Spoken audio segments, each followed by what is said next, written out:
चिंकी तोता अपनी माँ के साथ एक जंगल में घोंसला बनाकर रहा करता था। चिंकी तोते की माँ अब बूढ़ी हो चुकी थी, इसलिए चिंकी तोता ही खाना ढूंढकर लाया करता था और माँ को खिलाता था। माँ, आप ठीक तो हो ना? आपको किसी चीज की कोई कमी तो नहीं? अरे मुझे किसी चीज की कमी कैसे हो सकती है? मेरा राज दुलारा बेटा जब मेरे साथ है। माँ, मैं खाना लेकर आता हूँ, तब तक आप आराम करो। और देखो, मैंने यहाँ पानी रख दिया है, आपको प्यास लगे तो यहाँ से पानी पी लेना। चिंकी तोता अपने बाकी दोस्तों के साथ मिलकर खाना ढूंढने निकल पड़ता है। दोस्तों, माँ की तबीयत बहुत खराब रहती है, क्या करूं, कुछ समझ नहीं आता। दोस्त, उदास क्यों होते हो? देखना, तुम्हारी माँ बहुत जल्दी ठीक हो जाएगी। वैसे भी तुम तो कितना ख्याल रखते हो उनका। चलो अभी चलकर खाना ले आते हैं। सभी उड़कर एक जगह पहुंचते हैं और वहीं से खाना इकट्ठा करने लगते हैं। तभी वहां कुछ बदमाश पक्षियों का गैंग आ जाता है। क्या कर रहे हो तुम सभी यहाँ? जल्दी जल्दी यहाँ से निकलो। मगर हमने क्या किया है जो हम यहाँ से जाएं? ये इलाका हमारा है, तुम जैसे चिंटी मिंटी का यहाँ क्या काम? भाग लो यहाँ से। अरे ऐसा कैसे हो सकता है? ये आपका इलाका कब से हो गया? हम सभी यहाँ आते हैं। नहीं, कल हमने इसे अपना इलाका बनाया है। अगर तुम लोग यहाँ आए तो तुम लोगों की खैर नहीं। ये सही नहीं है, हम यहाँ से नहीं जाने वाले। तुम सभी चाहे कुछ भी बोलो। सभी आपस में लड़ाई शुरू करने लगते हैं। अरे चिंकी भाई, चलो, इनसे भिड़कर कोई फायदा नहीं, हम चलते हैं घर वापस। ऐसे कैसे? ये सही नहीं है, यहाँ हमारा भी तो हक है। हाँ ठीक है, बाद में देखा जाएगा। चिंकी तोता अपने दोस्तों के साथ वापस घर आ जाता है। घर आकर चिंकी तोता अपनी माँ को भोजन देता है। हाँ, आ गया बेटा, कोई परेशानी तो नहीं हुई? नहीं माँ, परेशानी क्या होगी, बस कुछ बदमाश पक्षी सभी को परेशान कर रहे थे। हाँ तो तू इन सब चीजों से दूर रह, जरूरी नहीं हर चीज में पड़ने की। हाँ माँ, जैसा आप कहो। अगले दिन भी चिंकी और उसके दोस्त जहाँ खाना ढूंढने जाते हैं, वहाँ भी वही बदमाश पक्षी आ जाते हैं और उन सभी को भगाने की कोशिश करते हैं। ये हर रोज ऐसा ही करते हैं, हमें कुछ ना कुछ तो करना ही होगा। आखिर कब तक हम इनसे डर डर कर रह सकते हैं? हाँ सही कहते हो, इनका कुछ ना कुछ तो करना ही होगा। सभी में बहुत लड़ाई शुरू हो जाती है और सभी हथियार से हमला शुरू कर देते हैं। चिंकी तोते के सभी दोस्त जख्मी होकर वहां से भाग जाते हैं, मगर चिंकी तोता उन सभी से लड़ता रहता है। चिंकी, चल घर वापस, ये सभी बहुत खतरनाक है, तुझे जिंदा नहीं छोड़ेंगे, चल। चिंकी मोंटी कबूतर की बात नहीं सुनता है। मोंटी कबूतर दौड़ता दौड़ता चिंकी की माँ के पास जाता है। चिंकी सभी से अकेले लड़ रहा है, चलिए और उसे बचाइए। क्या? चलो चलो, जल्दी चलो।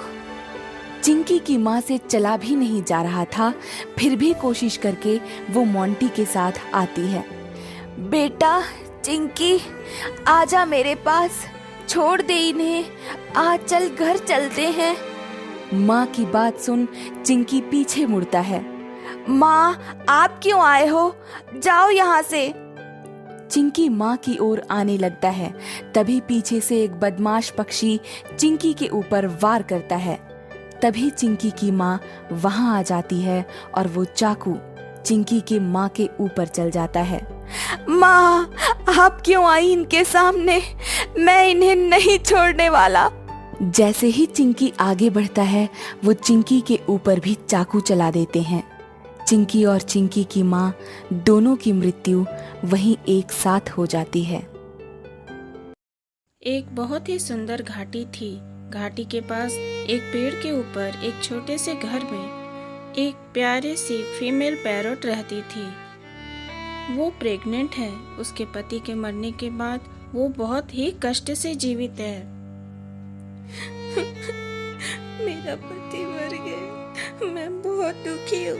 मेरे पेट में बच्चा है। मेरा बच्चा एक बार इस धरती पर आ जाए तो मैं अपना सारा दुख भूल जाऊंगी, क्योंकि मेरा बच्चा ही मेरी जिंदगी है। वह अपने मन में ऐसा सोच रही होती है, तभी वह देखती है कि एक गिद्ध उसकी ओर आ रहा है। वह गिद्ध उसके पास आकर बैठ जाता है और वो डर कर बोलने लगती है, मुझे मत मारो, मुझे छोड़ दो, मैं प्रेग्नेंट हूँ, मुझे मत मारो, मुझे मत मारो। अरे मैं तुम्हें छोड़ दूँ? ऐसा नहीं हो सकता। ये बोलकर गिद्ध उसे मारना शुरू कर देता है।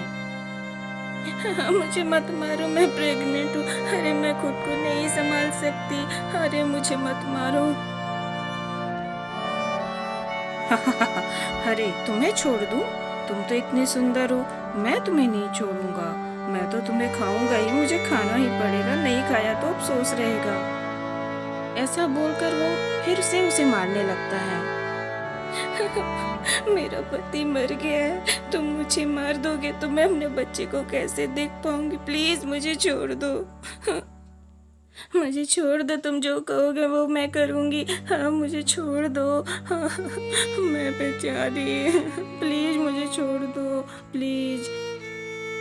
चल चल ठीक है, तो कोई साधारण तोता नहीं है, प्रेग्नेंट है इसलिए तुझे छोड़ रहा हूँ। तुझे मेरे घर के सारे काम करने होंगे, तभी मैं तुझे बख्शूंगा, ठीक है ना? चल, जो कहूँगा वो करना पड़ेगा।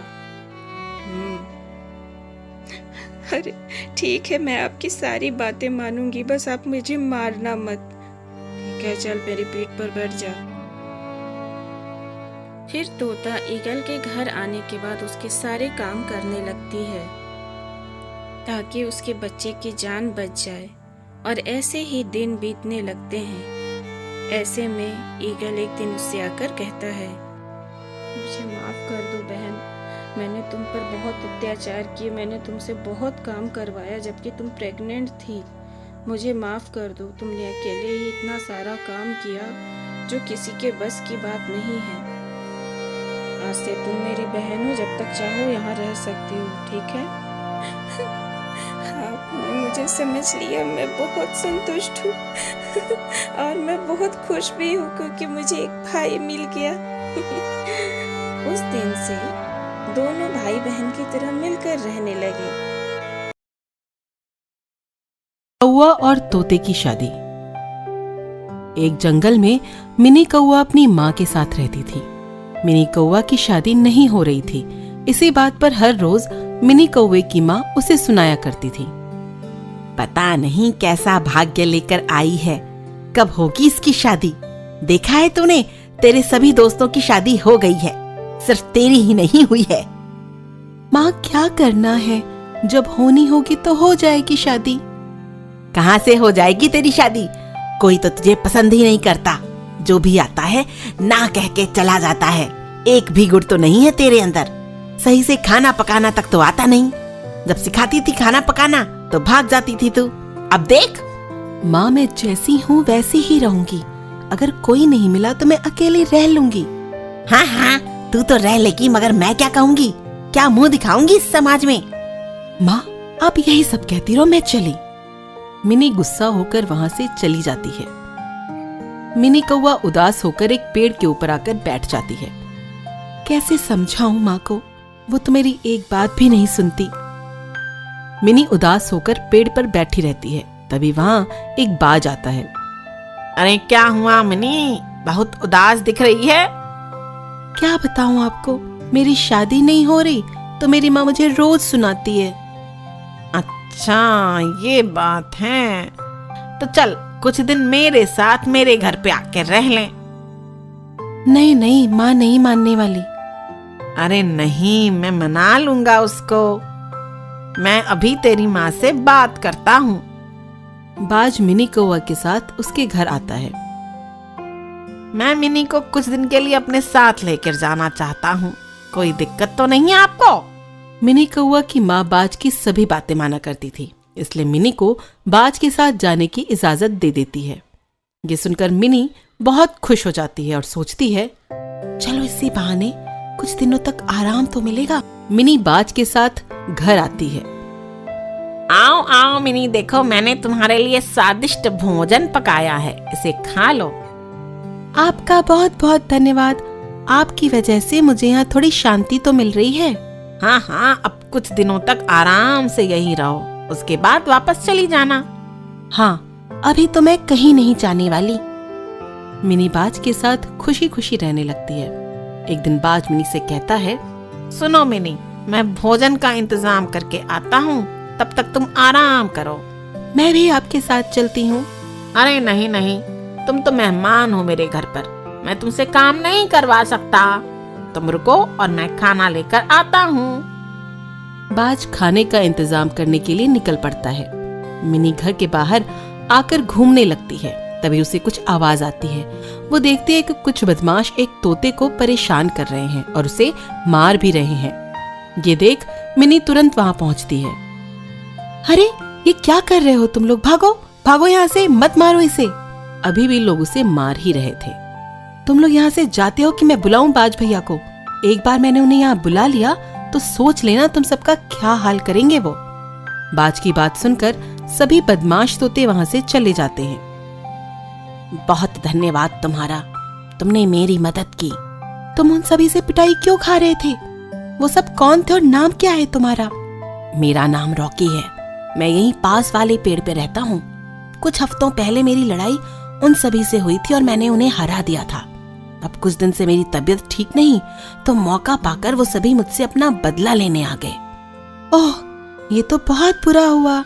आओ, मेरा यहीं पास में घर है, चलो मैं तुम्हें दिखाता हूँ।